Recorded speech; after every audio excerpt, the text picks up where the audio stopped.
뉴스토마토 기자들이 스몰캡을 발굴하고 있습니다. 오늘 스몰캡 리포트 시간 뉴스토마토 최현진 기자와 함께하겠습니다. 안녕하세요. 네, 안녕하세요. 네, 오늘 취재해 주셔서 가지고 오신 기업 어떤 기업이죠? 네, 오늘 소개할 기업은 인포뱅크입니다. 인포뱅크는 1995년 설립돼 2006년 7월 코스닥에 상장된 기업인데요. 국내 최초 최대 메시징 서비스 전문 기업입니다. 인포뱅크는 1998년 최초로 기업형 SMS 전송 서비스를 개시했습니다. 박태영 대표의 기업 소개 들어보시죠. 저희 회사는 메시징, 모바일, 그리고 미디어 그런 서비스를 하는 회사로서 그 회사 사업이 네 가지가 있습니다. 저희 회사의 그 현재의 주력 사업은 메시징 서비스, 그리고 두 번째로 그 시청자들이 방송에 참여해서 함께 만드는 양방향 방송 서비스, 그 두 가지가 지금 현재 주력 사업으로 하고 있고, 미래의 사업으로서 스마트카 솔루션 사업을 하고 있고, 또한 모바일 결제 서비스를 준비하고 있습니다. 네, 현재 박태영 대표이사가 최대 주주로 18.29%의 지분을 보유하고 있습니다. 박 대표를 포함한 임원과 특수관계인들이 42.87%의 주식을 보유 중입니다. 네. 메시징 서비스 전문 기업, 말이 쉬우면서도 어렵습니다. 좀 생소한 것 같은데 좀 더 자세하게 설명 부탁드릴게요. 네. 현재 인포뱅크의 대표적인 사업은 비즈메시징 서비스입니다. 비즈메시징 서비스는 고객에게 문자 메시지를 보내고자 하는 기업이 인포뱅크의 메시지 시스템을 통해 대량으로 문자 메시지를 전송하는 서비스를 뜻합니다. 비즈메시징 서비스는 경기 변동에 관계없이 지속적으로 성장하고 있는 사업 분야입니다. 기업들에게 최근 효과적인 마케팅 수단으로 인식되면서 4천억 원 이상 규모의 시장으로 성장했습니다. 네. 우리가 휴대폰에서 흔히들 받는 다양한 광고 메시지들, 이런 것들이 인포뱅크를 통해서 오는 거군요. 네, 맞습니다. 네. 인포뱅크의 사업 중 하나가 또 요즘 유행하는 오디션 프로그램과도 관련이 있다고요? 네, 인포뱅크의 사업 중 하나가 양방향 미디어 서비스입니다. 요즘 유행하는 각종 오디션 프로그램에 문자 투표 시스템을 제공하는 것이라고 보면 됩니다. 인포뱅크는 MBC 위대한 탄생, SBS K-팝 스타, KBS 탑밴드 등 공중파 3사와 케이블 매체 등의 안정적 서비스를 제공 중입니다. 2010년과 2011년 각각 7.1%와 7.9%의 사업 비중을 가지고 있던 양방향 미디어 서비스는 올 상반기 들어 26.9%로 비중이 늘어났습니다.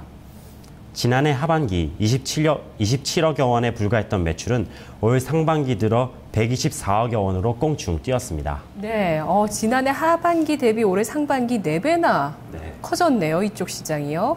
네, 앞서서 메시징 서비스 쪽은 경기와 상관없이 성장을 하고 있고, 또 특별한 모멘텀으로 볼 수 있는 이 오디션 프로그램도 성장에 톡톡하게 기여를 하고 있습니다. 또 인포뱅크가 새롭게 주력으로 삼고 있는 사업이 있다는데요. 네, 인포뱅크의 밝은 성장성을 보여주는 부분은 다름 아닌 스마트카 솔루션 사업 부분입니다. 스마트카 솔루션은 차량에 탑재된 각종 제어 장치, 단말과 통신망 서버 간 연동을 돕는 솔루션을 개발하는 일입니다. 자동차 업계는 최근 복잡해진 자동차 내 소프트웨어를 효과적으로 개발하기 위해 표준화된 플랫폼을 만들고 있는데요. 대표적인 플랫폼이 오토사르와 제닙입니다.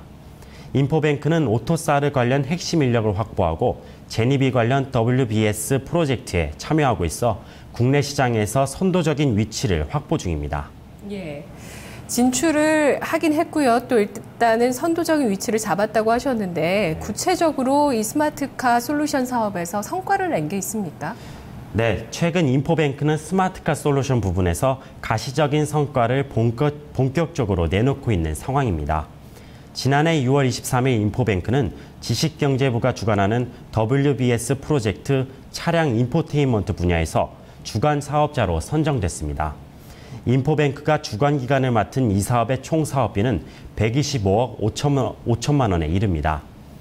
인포뱅크는 또 최근 오토사르 개발과 관련해 현대오트론의 1차 부품 협력사로 중소기업 가운데 유일하게 등록되기도 했습니다.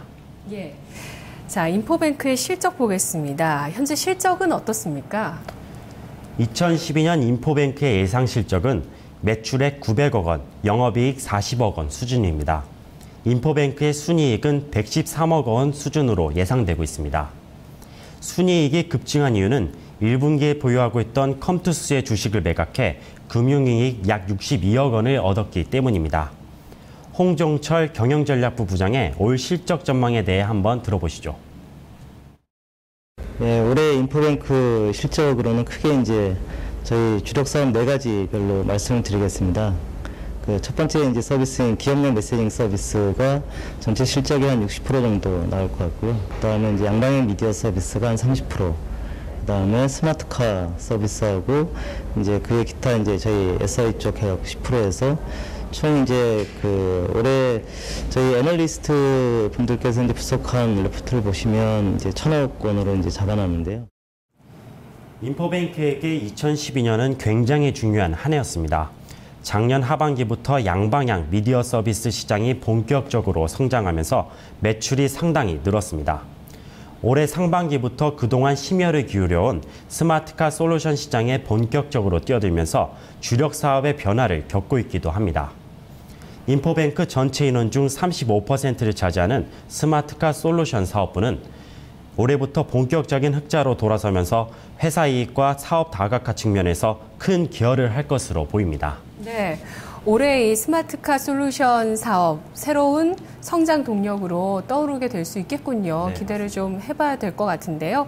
대선을 앞두고 있는데 인포뱅크의 메시징 사업과 어떤 연관이 있는지 그렇다면 이것도 수혜로 해석할 수 있을 것 같아요.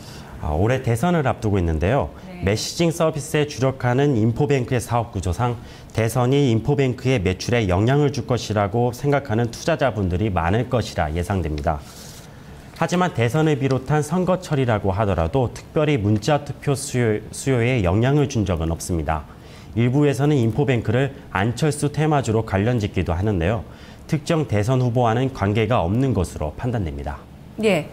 인포뱅크의 주가가 올해 들어서 벌써 176% 상승을 했습니다. 하반기 대비 또 상반기의 실적 증가라든지 신사업 부분에 또 진출 이런 것들이 또 주가에 반영이 되고 있는 것 같은데요.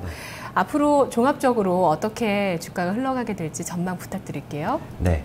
인포뱅크는 과거 영업 적자가 진행되면서 낮은 평가를 받아왔습니다.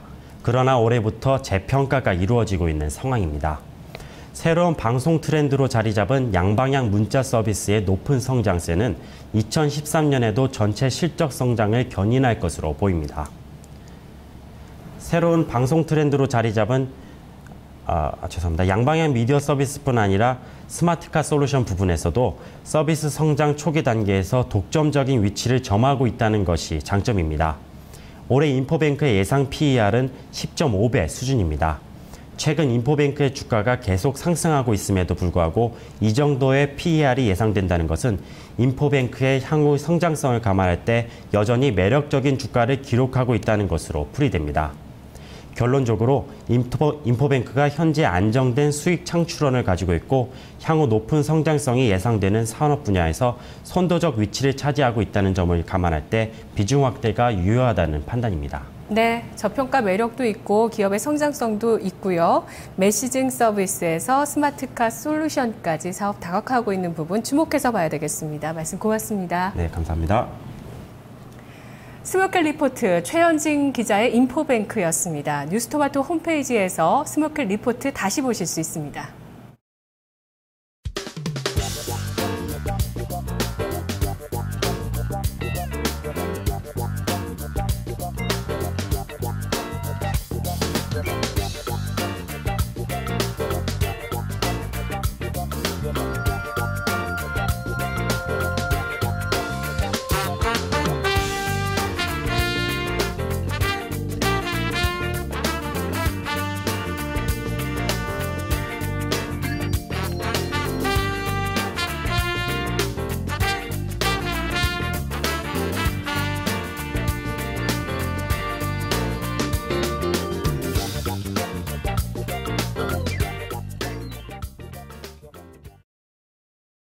네, 수요일 오전장, 오늘장은 조정 분위기입니다. 1% 내외의 하락폭.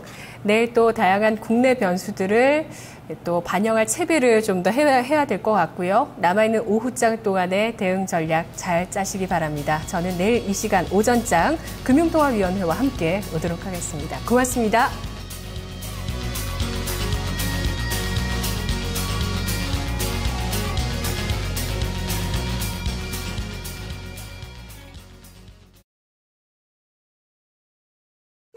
아이들은